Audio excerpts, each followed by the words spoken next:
Okay, so my slide is on the different types of grading methods. There are 4 different types. First is norm reference or competitive. Second is criterion reference. Third is real world. And fourth is pass or fail. I have a picture right here of the first method, which is norm reference or competitive. I always thought it was called the bell curve growing up, but it's the same thing. So the first method, norm reference or competitive, is when the teacher decides in advance what percentage of students are going to get A's, B's, D's, C's, D's, and S. This is very unpopular, especially among students, because it guarantees students are going to fail regardless of how well they know the material, and it's very competitive, so they're fighting for the A's in the class. Here's an example of what norm reference class would look like. 10% of the class is going to get an A, and 20% of the class is going to get an F in this example. This is good when students need to be weeded out, when you need certain number of students to fail a course or for some reason. So the second method is criterion reference. This is the most common method used. It's when you assign grades on individual performance based on fixed numeric grading scale. This is what we're most familiar with.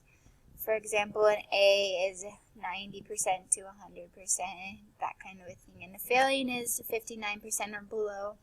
This is really quick and easy, and it provides an accurate idea of how well students are performing. Third is real world. This is used in the corporate world, and it was developed by K.S. Bull of Oklahoma State University.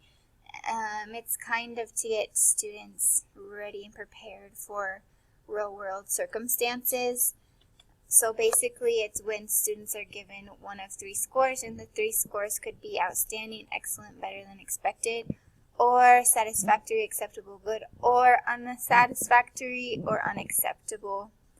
So it's just a basic stamp of if they're doing what they should be doing. And the fourth method is pass or fail, or unsatisfactory, satisfactory. And this is even more basic than the real world grading. This provides feedback for students based on stark binary terms. So it's just that you either did it or you didn't do it.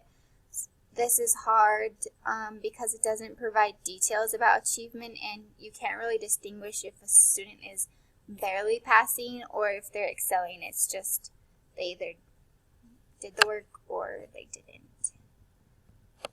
So an alternative assessment program is used by teachers oftentimes, and this is when first, students should participate in establishing criteria for all forms of assessment. So basically, students should be given a role in the assessment process, whether it's defining the criterion or that kind of a thing. The second step would be assessment should be diversified.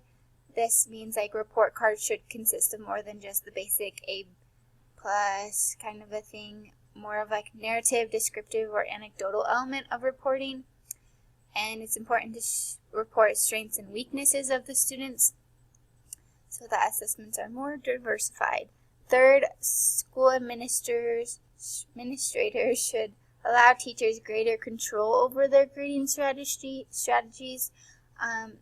Of course, grading must be standard, but you can allow teachers to decide what's best for their courses, and students should know exactly how they're being graded and the theoretical framework that underlies the grading. So beforehand, just discuss expectations, standards, and progress, so students can be informed about their status and how well they're doing and what they need to be doing better. And then another part of my reading was different ways to get a final product, and we've talked about a lot of these before. There's mastery grading, cooperative grading, collaborative assessment, self-assessment. That's like a rubric or something they can guide themselves. Authentic assessment, contract grading or IEP contracts, multiple grades, checklist evaluations, portfolio systems, and narrative reports. Just diversify your assessments will really be beneficial to your students.